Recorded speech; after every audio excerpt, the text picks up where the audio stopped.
harvest, and then how do we try to ensure that all our raw materials maintain its freshness, its properties. At the same time, how do we actually farm it in an efficient manner, especially in Singapore, where we are really talking about urban farming. At the same time, we also have students, graduates in the manufacturing sector, where they are involved in the food engineering, food processing of different materials. And then finally, if you actually look at the supermarkets, you see rows and rows of food products. These are actually, a lot of these are actually the products, the projects of many food scientists. They work with different people within a food company to actually come out with the different tastes, different profiles, different types of food that you buy. And at the same time, they're also involved in consumer studies to try to understand what makes you buy their products. Finally, we also have graduates within the healthcare industry. They are involved in nutrition, they are involved in pharmaceuticals and so on. So you see on your right, there's actually a whole list of different types of jobs that our graduates actually do within the food industry. So this is just the industry, the industry itself. Within the government sectors, we also have our graduates working there in food-related jobs such as SFA, Health Promotion Board, NEA, and also Health Science Authority. We also have our graduates working in EDB, Economic Development Board, where they're actually also involved in attracting external investors on food companies to come over to Singapore. So it's actually a very diverse range of jobs that our graduates take. And then finally, we have this ever-growing food sector that is actually currently very exciting, because in Singapore, we are considered the Asian Silicon Valley for food tech and agri-tech. It's growing, and there's a lot of investment, a lot of interest that comes here. And our graduates actually is part of this whole food tech and agri-tech startup system. If you look around, the only food science degree program that has the longest running track record is really the one at NUS. So we have been around for over 20 years as a first major in food science and technology, and that actually has a lot of impact. Later you'll see as I go along. Other than that, we also, in more recent years, we also provide a second major in food science, second major in nutrition, and so on. And at any single time, we do have about 230 undergraduates and also 200 postgraduates. These 200 postgraduates are graduates that are either doing masters or PhD in food science and technology. And then all together, we have over 1,000 alumni that is in food sectors or related sectors, either locally or overseas.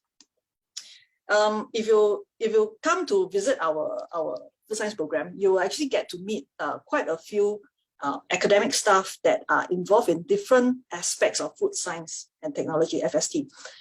Right now, we have 11 full-time academic staff. So this photo is a bit outdated already, but you'll see actually, you'll see much more number of people and faces, new faces here. Some of us are involved in food chemistry, analysis, and toxicology. There are also people like me that is involved in human nutrition. There are also people that are involved in fermentation, biotransformation, how they transform food waste to something that is higher value. They also ensure food safety. What are ways to detect microbes within food, or how do we keep them fresher for a longer time, and so on.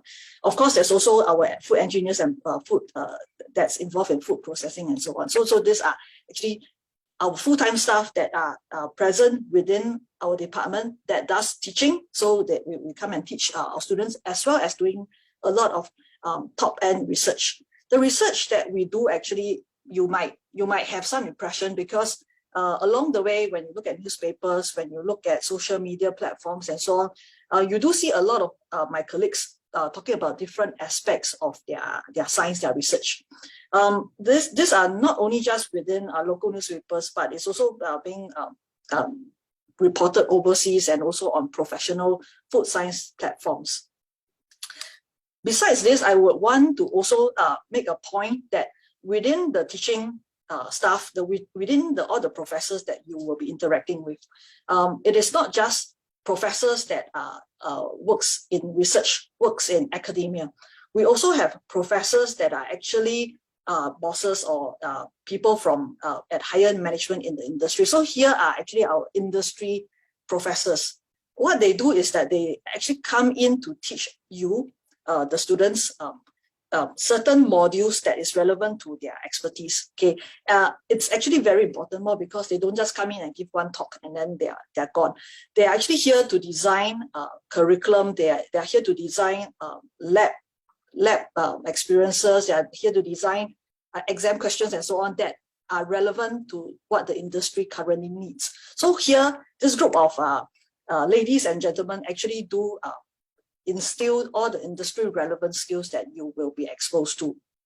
So in all, we actually have 21 professors and industry leaders that are here to actually carry out the curriculum for you. All this curriculum, we have about more than 20 FST modules. It's actually quite understatement already. I think there's about between 30, if you go and count, there's quite a lot. Okay, it's many different types. It's under food safety, it could be under food processing, new product development, or nutrition. If you want to have the whole list, you can actually scan the QR code on the right. Okay, this will actually bring you to the list of different modules that you'll be exposed to within the food science and technology department. So how does that actually fit into CHS? Okay, food science FST first major, when they come into NUS, although they are actually admitted directly, you guys would still be under the College of Humanities and Sciences. And therefore, you would also need to also complete the whole structure of CHS, meaning that other than taking, let me just get my, other than taking the FST modules, okay, you have a whole list of 15 modules under FST that you have to complete. For your first major, you also have to complete your common core modules that is under the CHS. These are actually the two standard part of the pie, or a donut. So here you see a donut, right? Generally, these 4 years, you will complete 160 MCs, or about 40 modules, and you can actually separate them into 3 parts. One part will be your common core, one part will be your first major, and then you have this other part that is called unrestricted modules. It's unrestricted, meaning that you can actually have you can actually have a lot of space to think about how you want to make use of this unrestricted space. Okay, I'll give you some examples of how, depending on how you make this unrestricted space, you can become very versatile, or you can integrate 2 different types of subject in a deeper manner, or you can actually become a very specialized food science graduate. Okay, I'll give you some examples in the next slide. Okay, so let's say you're thinking about some doing a few things. Okay, you want to be a versatilist. So other than being a first major in food science, okay, you want to use this unrestricted major to do other things. What we will advise and really encourage is to use this unrestricted space to do a minor. There's actually quite a lot of minors around within CHS, and here are actually some of the list of minors that we actually have previous students, although they are not under CHS previously. We have actually quite a lot of other students that is under food science that had taken some of these modules. A minor in entrepreneurship is something we definitely would encourage, because from there it gives you a business perspective, and then it may actually help you form your next food tech startup. Yeah, you never know. Okay, there's also students that go for minor in public health, life science, or even minor in nutrition, which is something that we manage within the food science and technology department. And then overall, what you will have would be, for example, you will get a bachelor's of science degree, okay, with honors. That is an FST major with a minor in nutrition and a minor in entrepreneurship. You can do 1 minor, 2 minor. There is still enough space under the UE, unrestricted elective space, for you to make use of that. Okay. But then you might think that, okay, maybe I want to learn another subject in a deeper manner, and hopefully from there I can interweave everything together, my food science together with this second major, this other subject that I want to learn at a deeper manner. So these are people that we usually describe as integrators. Okay, what are those people? These are people that would use this UE space, unrestricted space, to read a second major. Okay, depending on what second major you do, okay, there are second majors that's available under science, okay, within the same faculty, and also there are second majors that are available under FASS, Faculty of Arts and Social Science. Depending on whether you are taking something that comes from the Asian Studies and Humanities group or the Social Sciences group, you will actually get slightly different degrees at the end. For example, if you take something from science, so no need to IFRA, right? You have food science and technology as the first major. And then after that, you take another major. Your second major is a contrasting one, meaning that it comes from FASS. Okay. If you decide to, for example, take psychology, you will actually get a double degree in food science and psychology. Okay. What the title would then be is a Bachelor's of Science and a Bachelor of Social Science. On the other hand, if you actually take a second major that is under science, okay, under Faculty of Science, it means that you will graduate with a double major under a Bachelor's of Science with honors. So one example will be a double major in food science and data science. Okay, so these are the different types of possibilities. Finally, you can also still use this space to do a deep specialization. So with this specialization, it actually sets you quite well prepared to actually be part of the whole growing innovation food sector and also the current industry R&D sectors. Because if you look at a lot of companies, food companies in Singapore, they actually have an R&D center or they have R&D department. They do value a lot of this research and development type of experience that students would have when they join them. And therefore, this would be suitable for such students. At the same time, because of your advanced knowledge, you will be able to contribute in a very meaningful manner in terms of driving deep tech within our ecosystem. Here you actually are examples of some of our food tech startups that started by our staff meaning this is Prof. Wang Dejian. He started his own food tech startup, and students, alumni, they actually have been quite active within supporting this whole new ecosystem of food technology and agri-tech and so on. So overall, you see that in terms of our the way we want to teach students or prepare them for the future jobs, we generally start with foundation building and then skills building, and then we would then teach you all the applied related sciences related to food science, and then something more advanced. So all these are competency building. But we also encourage students to get more from your NUS experience. A lot of our students have a lot of that do go on to have an overseas experience, either in the form of exchange, summer school, or NOC. NOC is NUS Overseas College. Later, I think Ms. Lim Jie, our alumni, will actually share a bit about some of her experience under this NUS Overseas College. And then there are students that would explore internships, explore research opportunities, and also take up other types of student activities just to actually have a holistic education and then make you ready for your future jobs. Here are actually some examples of where our students have been to. You'll see that you have opportunities to go around the world, okay, in various different formats. And at the same time, you will notice that some of these universities where students go to are actually very well recognized food science universities or food science and technology universities. So it's actually quite a good experience for many of them when they come back. We also have very well established relationship with the industry. So every year we generally have about 60 over internship collaborations with the industry. The big food companies, global MNCs, flavor houses, all the big flavor houses around the world actually have an R&D center here. We also send students into government organizations, global ingredient companies, and so on.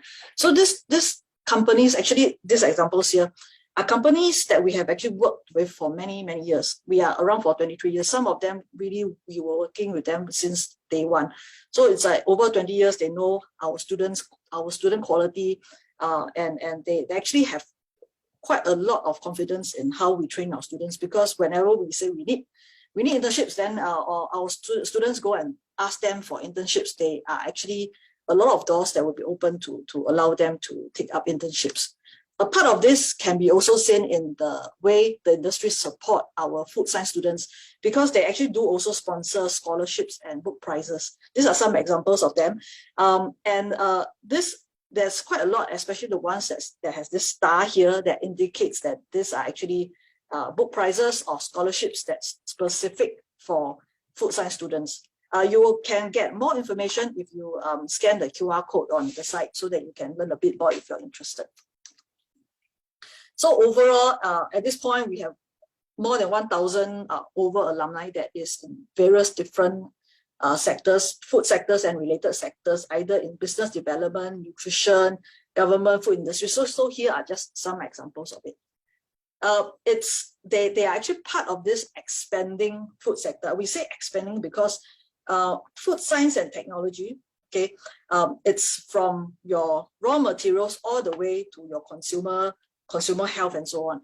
And actually above that, it actually does include agri-technology, aqua technology, the production of or the produce that eventually makes food. Okay. At the same time, this food goes in the body and then it becomes nutrition. So all this is also part of this expanding food sector. Right now, I think maybe some of the students might also be aware that we also have this particular goal of 30 by 30.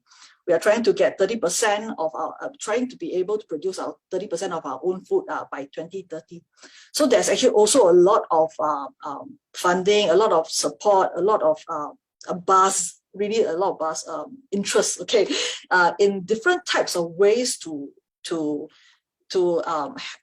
be part of this expanding food sector and to reach some of these goals that is common with people in Singapore and also around the world. Because if you look at this at the broader perspective, it's not just Singapore that's trying to be food secure.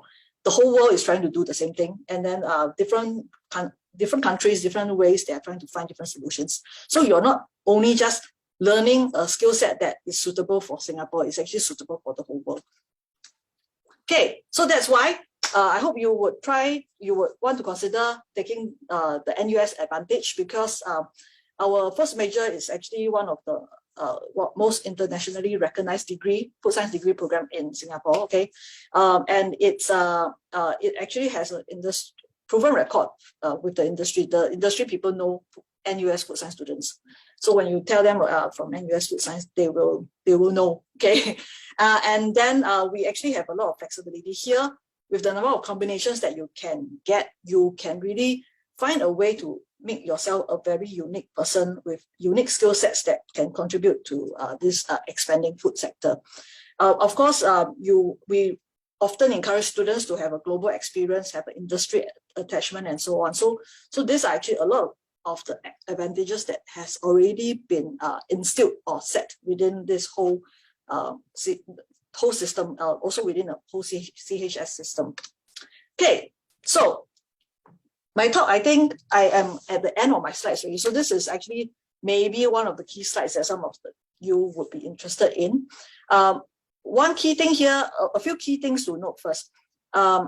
When during your admissions, when you try to apply for admissions, bear in mind that for FST, first major, as a first major, it's a direct admissions, meaning that during your application process, you have to apply for food science and technology. Okay, so this is direct admissions. But for food science as a second major and nutrition, this you apply, this is not under direct admission. So you won't find an option in the drop-down list during your application. This one is under CHS. Okay, so meaning that you have to come into CHS first. For food science second major, you have to come into CHS and then be part of chemistry first major before you can actually apply for your food science as a second major.